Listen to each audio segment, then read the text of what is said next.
Hamma narsa kelin kelgandan keyin boshlanarkan. Kelin kelmasdan hech nima sinmagan, hech narsa buzilmagan. Kelin kelguncha ertalab vohli bomdodda turib ko'chalarni 3 mahal sipirishgan. Yomg'irmi, qormi, vobshim qarashmagan. Kelin kelguncha uyligi top-toza bo'lgan, umuman changan bo'lmagan. Kuniga 3 mahal ovqat qilishgan. Uyligi fayzli, umuman janjal bo'lmagan uy bo'lgan. Qo'ligina puli ko'p, boyvachcha, mehribon bo'lgan. Kelgandan keyin puli yo'q, ishlar orqaga tortgan, xasis bo'lib qolgan.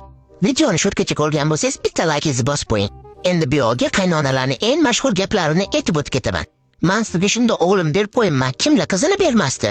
Men sizga hali qaynona aytganim yo'q, meni qaynonam bilasizmi qanaqa bo'lgan? Bizani paytimizda bunaqa sredstvalar bo'lmagan, erimiz olib kelgan chistor bilan kirsovni 1 yilga yetkazardik. Hammadan vohli turib, hammadan kech uxlardik. Vohli turib o'lib qolmaganmiz. Har hafta onamizni ko'rgani bormaganmiz. Qaynonamiz qachon jo'natsa 2-3 oyda bir borib ko'r kelardik. Hozirgi kelinlar kun saniydi. Onasi shuncha gaplarni gapirsa ham, lekin o'g'li xotinini sevadiganlar bormi? Voy, biram mazza qildimi, ishlarimni qildirib olib. Bu videoni shunaqa gaplardan to'yganlarga jo'natamiz va yana qaysi mashhur so'z topib ketganini kommentariyada yozib keting.